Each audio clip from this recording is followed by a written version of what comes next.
Assalamualaikum warahmatullahi wabarakatuh. Selamat pagi Bapak Ibu semuanya. Salam sejahtera bagi kita semua. Perkenalkan, nama saya Dino Budi Prakoso.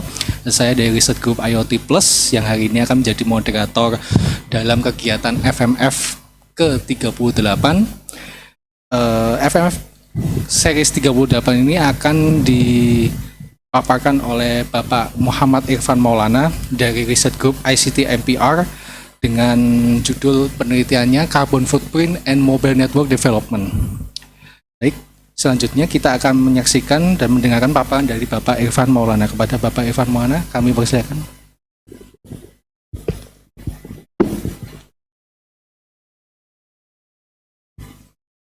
Bismillahirrahmanirrahim.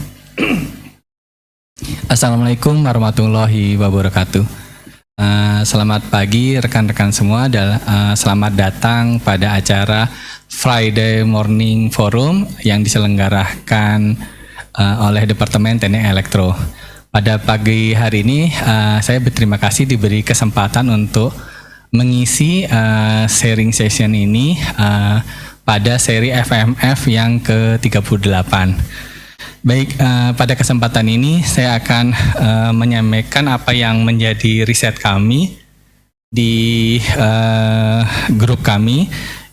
Kebetulan kami sendiri dipromotori oleh Profesor Dr. Insinyur Muhammad Surya Negara. Beliau memimpin riset grup di ICT, Management Policy dan Regulation. Nah, kebetulan kami sendiri juga di co-promotor oleh Bapak Ruki Hariwahyu. Beliau sendiri backgroundnya di Smart City dan network juga. Nah, kenapa mungkin bertanya-tanya ya, kenapa ada dua nama di dalam slide ini?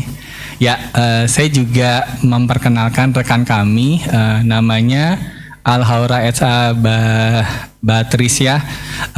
Dia sendiri adalah mahasiswi S1 Teknik Elektro dan kebetulan kami bersama melakukan riset bersama yang dipimpin oleh Prof. Surya. Nah, pada kesempatan hari ini saya mencoba menyampaikan apa yang menjadi topik dari riset kami tentang carbon footprint dan network mobile network development. Yang menjadi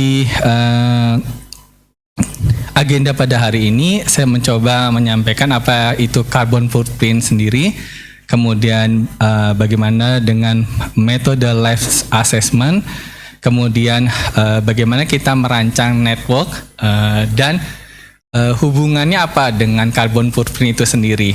Nah, terakhir nanti kita ada sesi diskusi. Yang pertama adalah carbon footprint. Mungkin rekan-rekan ada yang masih awam ya tentang carbon footprint atau jejak karbon. Tapi kalau istilah emisi karbon mungkin lebih umum didengar. Ya, jejak karbon atau carbon footprint itu adalah jumlah karbon atau efek gas rumah kaca yang dihasilkan oleh berbagai macam segala aktivitas ya, baik dilakukan oleh manusia atau misalnya mesin, industri segala macam dalam suatu kurun waktu tertentu. Nah, jejak karbon ini sendiri memang merupakan suatu instrumen untuk mendukung kontribusi dari masing-masing elemen yang ada di bumi ini, manusia, mesin, dan seluruh kegiatannya yang berpengaruh terhadap iklim. Ya. Nah, dengan kita mencoba menghitung jejak karbon itu sendiri, nah kita bisa melihat bagaimana dampaknya dan bagaimana kita dari sejak dini bisa meminimalkan efek dari gas rumah kaca atau jejak karbon atau carbon footprint. Nah, di dalam buku ini, kebetulan gambar grafik ini saya kutip dari buku Indonesia Carbon Trading Handbook, di mana posisi Indonesia sendiri berkontribusi sebesar 1,7% terhadap emisi karbon global. Kalau dari gambar ini mungkin kesannya sedikit ya dibandingkan negara China menempati posisi pertama di 30,6%.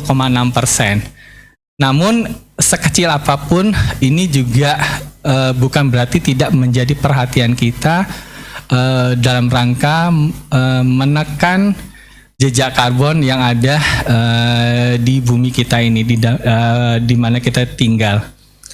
Nah, dari sini apa aja sih yang menjadi kontribusi ya terhadap jejak karbon ini?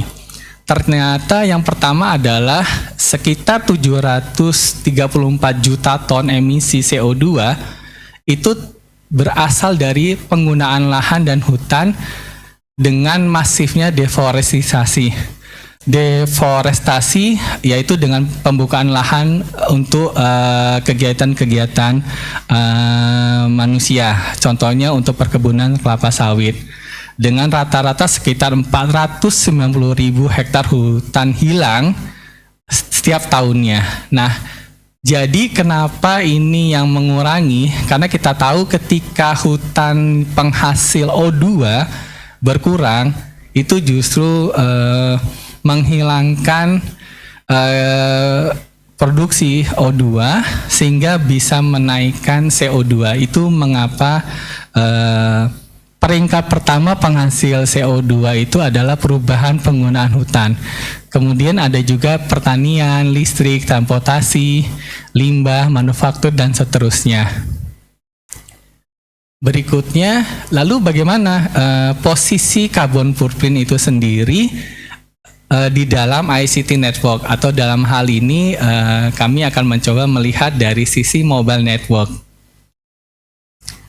Di dalam grafik ini kami coba menampilkan bahwa prediksi konsumsi energi sendiri itu di dalam operasional network itu menempati kurang lebih hampir 25% ya dari total OPEX network. Jadi konsumsi energi sendiri cukup besar di dalam usaha keseharian atau dalam operasional penyelenggara jaringan mobile yang ada di Indonesia atau di dunia, maaf. Nah, bagaimana peningkatannya dari tahun 2011 hingga 2021 di 10 tahun kemarin? Telah terjadi peningkatan jumlah subscriber dari 6 miliar menjadi 8 miliar. Dan untuk mendukung lonjakan data sendiri, konsumsi jaringan 5G itu meningkat sekitar 1,6 kali di sini kita lihat. Jadi ini adalah salah satu kontribusi yang meningkatkan jejak karbon yang ada di ICT network atau di mobile network. Nah, di dalam riset berikutnya, di sini juga kami coba menampilkan di dalam white paper 6G Driver to United Nations Sustainability Development Goal atau SDG. Di sini juga di generasi berikutnya sudah menjadi consider bahwa apa yang menjadi sustainability berkaitan dengan teknologi yang akan datang sudah menjadi consider, bahwa yang pertama energi konsumsi menjadi kalau kita lihat di sini performance indikator yang menjadi tolak ukur dalam rangka peningkatan energi efisiensi di 6G. Jadi tidak hanya masalah kecepatan, tidak hanya masalah latensi, tidak hanya masalah bagaimana dia bisa terkoneksi dengan banyak user, tetapi tentang efisiensi energi juga menjadi consider di dalam penelitian-penelitian di generasi berikutnya. Kemudian apa lagi yang menjadi consider? Yang kedua adalah bagaimana ini kita mengantisipasi hyperdense network development. Jadi jaringan yang semakin rapat. Kita tahu bahwa throughput yang mungkin sebagian dari kita sudah pernah merasakan 5G network dengan kecepatan yang makin tinggi, itu tidak hanya didukung oleh throughput yang makin besar, tetapi juga untuk melayani sekian banyak user, ini yang menjadi consider yaitu dengan semakin padatnya network untuk melayani kebutuhan tersebut. Nah, ini juga menjadi tantangan bahwa jaringan ke depannya juga harus memperhatikan bagaimana bahan-bahan yang digunakan juga menjadi consider untuk sustainability ke depannya. Baik, berikutnya, lalu bagaimana dengan life cycle assessment? Ya, life cycle assessment atau LCA itu adalah salah satu metode untuk mengukur dari produksi, kemudian prosesnya hingga nanti proses pembuangan, atau kita biasa nyebut di sini metode cradle to grave, adalah suatu metode untuk menghitung bagaimana menganalisa dampak lingkungan dari proses penggunaan suatu kegiatan dari awal produksi hingga sampai selesai. Nah, nanti di metode LCA ini yang kita coba melihat bagaimana metode LCA ini kita pakai di network development. Sebentar.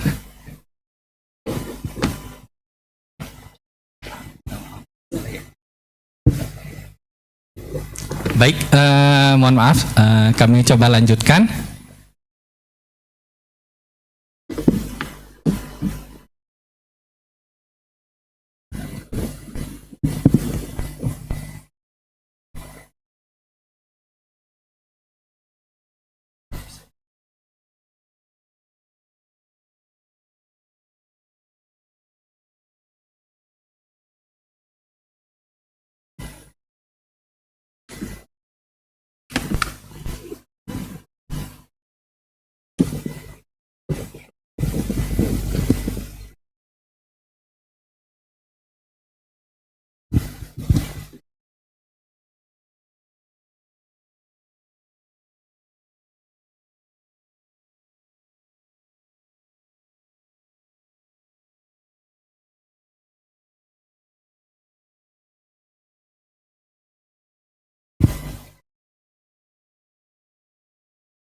Baik, terima kasih. Saya coba lanjutkan. Jadi nanti kami mencoba melihat bagaimana dengan metode LCA ini kita menghitung jejak karbon di dalam mobile network. Nah, kami mencoba membuat suatu perhitungan bagaimana prediksi jejak karbon yang ada di dalam suatu network. Nah, kami coba di dalam perhitungan itu suatu model, nantinya kami coba bagi 3 model, jadi urban, suburban, dan rural dengan kondisi 3 tersebut. Nah, untuk yang pertama ini kami mencoba hanya untuk urban saja. Jadi di dalam network development itu ada 2 pendekatan dari sisi coverage dan dari sisi throughput. Nah, karena kebutuhannya cukup besar, jadi kita mengconsider dari sisi throughputnya.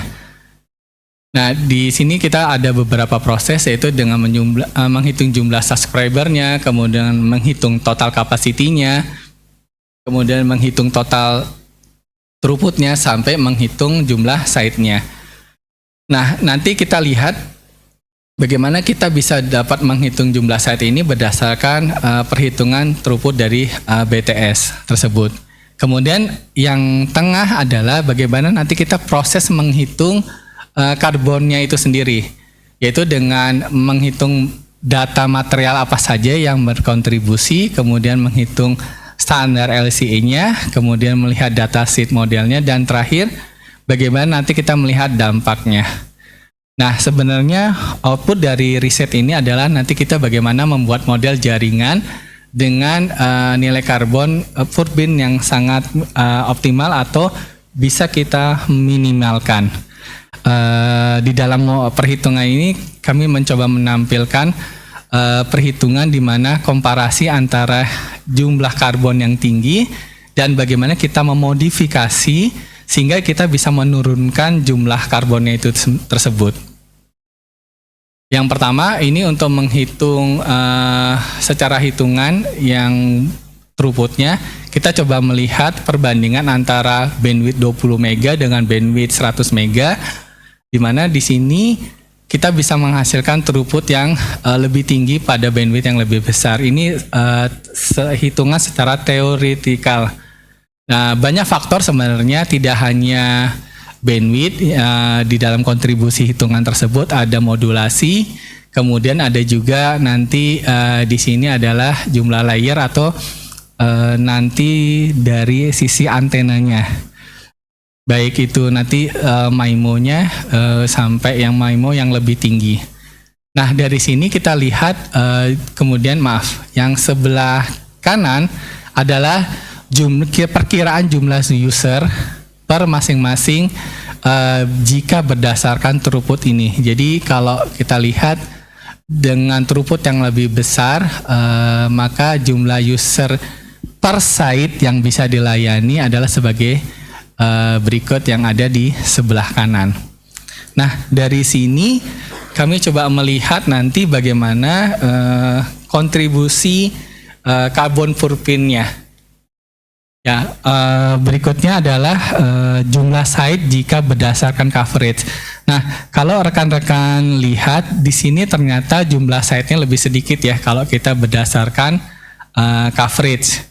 Namun karena ini adalah untuk daerah urban, maka jumlah site yang diperlukan kita menghitung berdasarkan throughput-nya, bukan berdasarkan coverage-nya.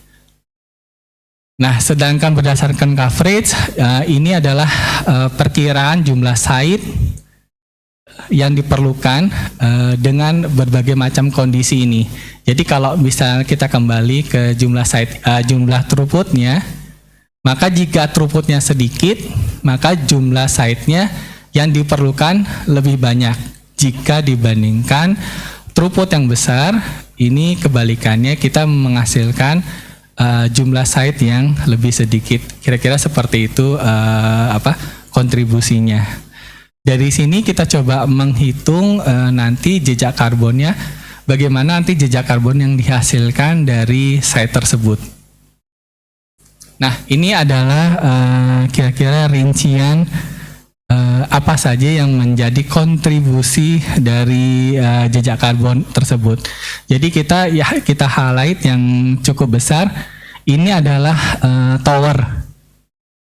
Kita asumsi yang tower yang digunakan adalah 40 meter SST atau self supporting tower.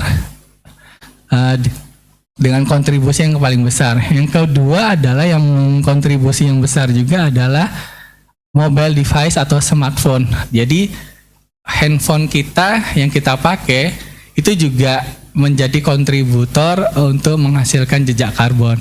Ini berikut adalah kurang lebih apa saja yang menjadi kontribusi, sehingga kita lihat kita highlight nilainya kurang lebih 90 juta, kemudian ada yang 76 juta dan 44 juta. Kalau kita lihat kira-kira mungkin belum bisa dibayangkan ya, sebesar apa sih 90 juta? Maaf, ini satuannya adalah CO2 kilogram ekuivalen. Jadi 90 juta kilogram itu sebesar apa? Nah, seperti ini. Dan ini adalah data total tadi jejak karbonnya. Ini 90 juta kilogram CO2.